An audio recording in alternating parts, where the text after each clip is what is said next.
It's the Eagle Community Television Forum with your host, Gary Shorman. Hi, I'm Gary Shorman, and this is the Forum on Eagle Television. Great to have you along because we have a fun show. One of the things, I don't know if you grew up there wanting to play baseball, enjoying baseball, but we have a guy with us today that's done some history on that. His name's Mark Eberle, and he is a professor at Fort Hays State University. And Mark, welcome to our program. Thank you for being here. Our program is brought to you by Hays Med, and so many times when we go into this, we find people that have special projects, and I'm always amazed at how people can dig into things and find stories. Yes. And you've done it. Now, you're a biology professor by trade since Correct. '96, so you've been there, what, 22 years doing this? Yeah, we don't want to count those, but but yeah.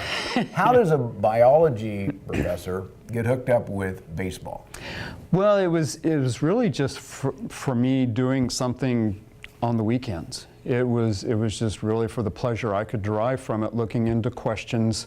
I knew about Larks Park being an old baseball park, and so I kind of wanted to know, well, how does that fit into the rest of the old ballparks? Are we the only one that has an old ballpark like that still, or what other ones might be out there? And so it just kind of kept growing and growing and growing. I had no intention of going as far as I did.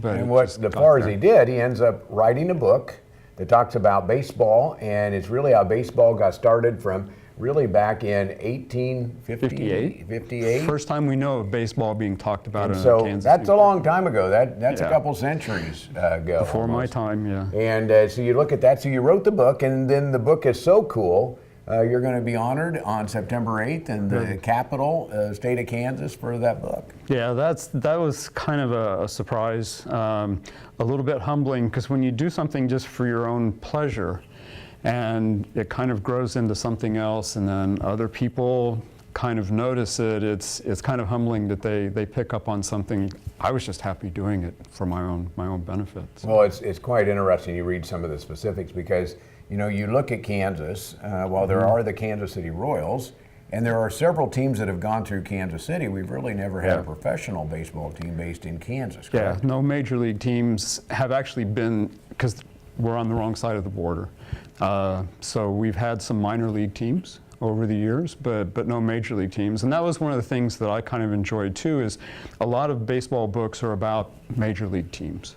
And especially you get some of the long-lasting clubs, they've been around for over 100 years, the Cincinnati Reds or somebody like that. But Kansas was more about just, but everybody has something to do with baseball. I mean, they watch it or they play it in their own towns. And so it allowed me to kind of ignore Major League Baseball for the most part and just focus on the local kind of aspect of the game. Well, it's fun, and you look back, and so many of our communities have baseball, whether it be American Legion ball, little kids ball, whatever, but that history goes back. How did you find information? Because 1858, that's a while ago. It is. How did you get your information to put that together? And we'll talk about some of the fun things you learned. A lot of what it is the state of Kansas, the Historical Society, has archives on microfilm of all the newspapers that could be digitized. A lot of that was done a long time ago on microfilm. Now they're digitizing it. And eventually the state of Kansas will have everything available online for Kansas residents to read, all the way up through the mid-1920s. And so if you're a Kansas resident, you can go online at the State Historical Society website and you can look up all kinds of things. It's searchable, as good as the quality of the ink is, sometimes not so good. But you can see a lot of information in those old newspapers. And so they're working through newspapers.com to get all that stuff made available to everybody in the state. So you found, I know that there are communities around Kansas that seem to be the host, like the Larks Park was one of those. What did you learn when you started 1858, moving forward? Kansas doesn't have a major league team, but there was a lot of baseball from what you found out. Correct? Right, and it all started mostly after the Civil War. That's when the first teams actually got organized. Everybody else just went out before and played, just like kids would play. But even adults would play. It was something to do.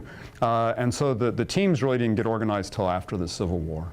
And so some of that was soldiers coming back, had picked it up when they played, because it's a game that really developed in the Northeast, New York primarily, but some other parts of the Northeast. And so as those people got to mix in the military, and they went back to their home states, they took that knowledge of baseball back with them. And Kansas was a little different too, because we were still a very, very young state. And so we also had a lot of people that moved here after the war from New York or New England. And so they had baseball experiences from their homes, and they brought that with them. So a lot of the people that came here as settlers brought the baseball with them, not just the soldiers. So our story is a little bit different than someplace like Ohio, for example, that was already pretty well settled by the time the Civil War started. Well, tie this together, because in many cases, you know, that we're very ag-based, which meant you had to work a lot. How did it come about saying, boy, we need to have a baseball game? You know, we built churches. We did a lot of that, but how did the baseball kind of get into the mainstream? Because there were a lot of communities doing baseball. It was not every year, but you could pretty much go to every town that was in the state. A lot of them don't even exist anymore, but at some point they probably had a baseball team. And this is a community team? Yeah, locals would play, and sometimes if the town was actually really small, it was nearby farmers that, you know, would come in and play. Because, as you say, the farmers work long hours, but even the people that in the 1800s, right after the Civil War, it was a 6-day work week. You worked late in the evenings, and a lot of towns didn't allow you to play on Sundays. So with no lights, when are you going to do this? And so the first teams were actually gentlemen's clubs. The people that owned the business could take time off because they left somebody else at the shop, and then they would actually play those first games. And so we had a little bit of that at the beginning, but pretty soon the work week started to get a little bit shorter. You ended a little bit earlier in the evenings. A lot of those early games didn't go 9 innings because it just got too dark. But more and more people started to play them, but then it really became, a lot of it was about promoting the towns. Because you could, as we have these new counties being formed and all these new towns being formed, there was a lot of competition. Who was going to get the railroad stop and things of that nature. And so you could brag about the new business in town, but you can't do that all summer. But you could brag about how your baseball team was beating everybody else in your neighborhood all summer long. And so it was a way to keep promoting your town, that we have these things going on. We have this many churches, we have this many schools, and we have a baseball team that's beating everybody else. And so it was a promotional thing for a lot of these early towns. And it was something to do. I mean, it was a social activity. It was a way for everybody to get together, go out and root for the home team, because you weren't watching TV, you weren't even listening to the radio. Those things didn't exist in those early days. And so you didn't have a car. Activity. You look at that, I mean, you look at 18, we just kind of take it for granted. You drive over somewhere and watch a ball game, you take your kids, do this stuff. This was a project. If you were going to travel with the team, but probably in many cases that team traveled, and you just watched in the local community, like down at Large Park. And a lot of the towns you were playing were 5, 10, 15 miles away. So sometimes they could hop a train. Sometimes they just rode wagons to get to the next place to play. So what did you learn? Which communities were the ones that were sort of the key baseball, I'll say the franchise kind of communities around Kansas? Well, of course, the bigger cities, right? Wichita, Topeka, and those kind of places would have multiple teams. And for most of the period, they had minor league teams.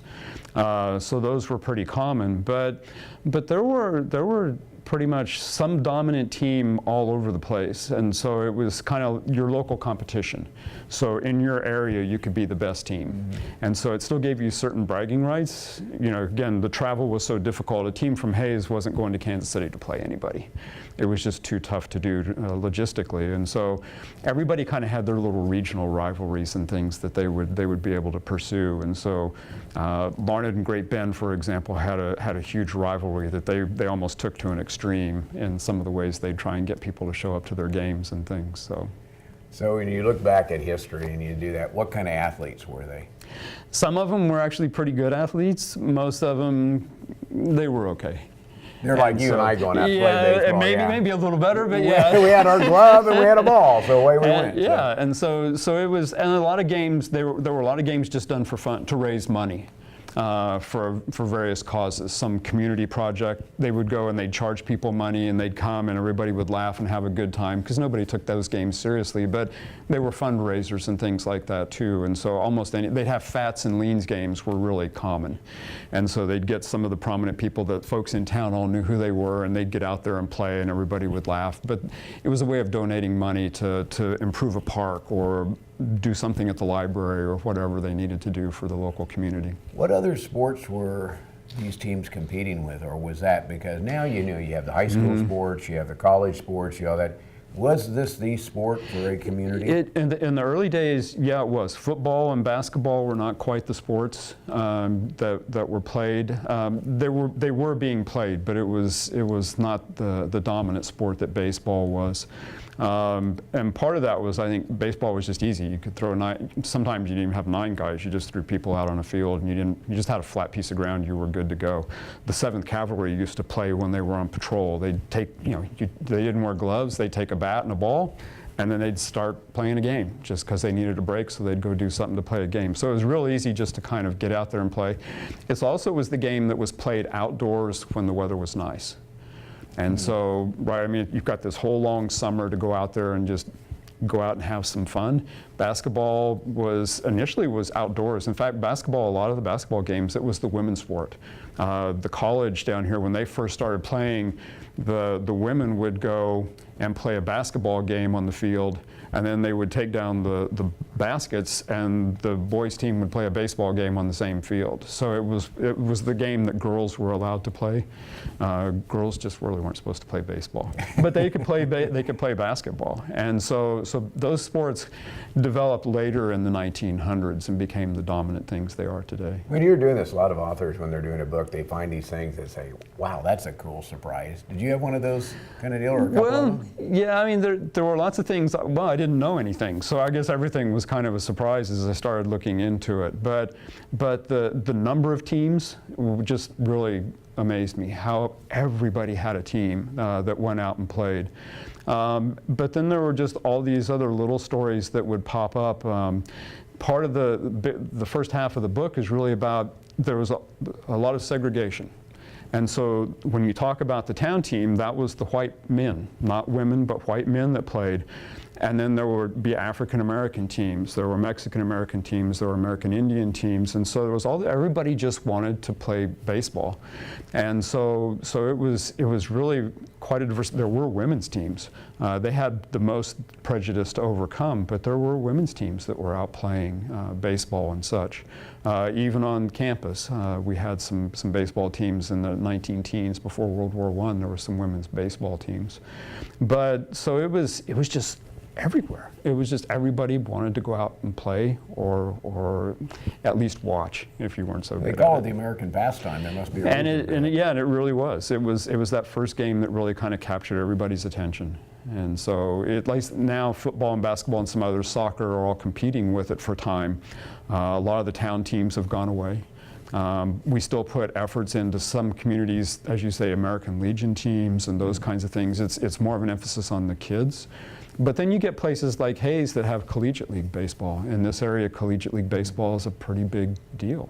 There are 3 leagues that have Kansas teams in them that play with college kids that want to keep their eligibility, so that you have to be a little careful. But you can still go watch some pretty fun baseball in old ballparks like that. So. And in Hayes it's free, so yeah. It's fun to go watch, and some of those players that come through Larks end up playing. You never know. You might be seeing the next league, superstar. Who knows? Yeah. Fun. So when somebody picks up your book, what will they see in your book? Are there pictures of some of the old teams? You get some of that as well? There are some photos in there. Everything's black and white. But there's really 2 books there. The first thing I started doing was looking at old ballparks. And that was where my emphasis was. And I found that at the time there were 10 grandstands built for baseball games before World War II. It dropped to 9. The one in Independence was torn down. It was the oldest one in the state, and they ended up tearing it down here in 2015. And then Wichita is about to tear theirs down, so there'll only be 8 of those left. But it's one of those Larks Park? Larks Park is, Larks Park keeps moving up now, because they were number 10, now they're number 9, pretty soon they'll be number 8. And some of the towns didn't realize that. When I went and visited them, they'd just say, well, it's old, but we don't know when it was built. And so that's kind of what the second half of the book is really about the parks. And my hope is that at least some of those parks will stay around for a lot longer. Because they connect us to that history. I mean, you can imagine the first lights that were put in at Larks Park, they bought those from the Kansas City Monarchs in 1940. And so I don't know where those lights are anymore. I wish I could find some of them, but they're probably in a trash heap somewhere. But you know, but the first lights up here, the Kansas City Monarchs used to travel around the country playing baseball under those lights and things. So there's like a physical connection. The first half of the book is really about the different kinds of teams that played, the men's teams, the women's teams, the African-American teams, and all those sorts of things. So there's really two books there. Well, we're going to take a break. We're going to come back, Mark, and talk a little bit about one, how do you find your book? Okay. But that's not your first book. We're going to just touch on a couple of the others you've written as well. Professor Mark Eberle, Fort Hays State University professor, will be back talking about his books he's written. This one on baseball, and we'll talk about some others when we come back. You're watching The Forum on Eagle Television. Hays Med is your first and best choice for healthcare. They're the only facility providing tertiary level services in this region. With more than 70 physicians and 26 specialties ranging from heart, orthopedic, spine care, cancer, obstetrics and gynecology, wound care, rehabilitation and surgery, including the Da Vinci robotic surgery, Hays Med is your comprehensive health provider for people throughout Western Kansas. Hays Med, helping people be healthy. Eagle Communications is your ultimate business partner. We provide business class phone with customizable features and fast, reliable internet. Your knowledgeable team at Technology Solutions has a broad base of IT services to meet your needs. Let the experts at Marketing Solutions get your message to the right people on the best platforms. The only piece missing is your business. Call Eagle Communications today at 877-61-EAGLE. Welcome back to the second half of our forum here on Eagle Television. Our guest is Mark Eberle, and if you have any ideas for programs like this one, great show, give me a call or give me an email. Send that's best, gary.shorman@eaglecom.net. You can also check us at our office at 785-625-4000. You can find me there and leave a message at our office. Hey, Mark Eberle, been around the state during the break. We got talking baseball. How many baseball players that ended up being, I say, Babe Ruth type of players, made it through Kansas in any of these communities? Yeah, a lot of those players would barnstorm. In the early days, baseball players didn't get paid nearly as much as they do now, even if you prorated it for the time. They didn't get paid very much.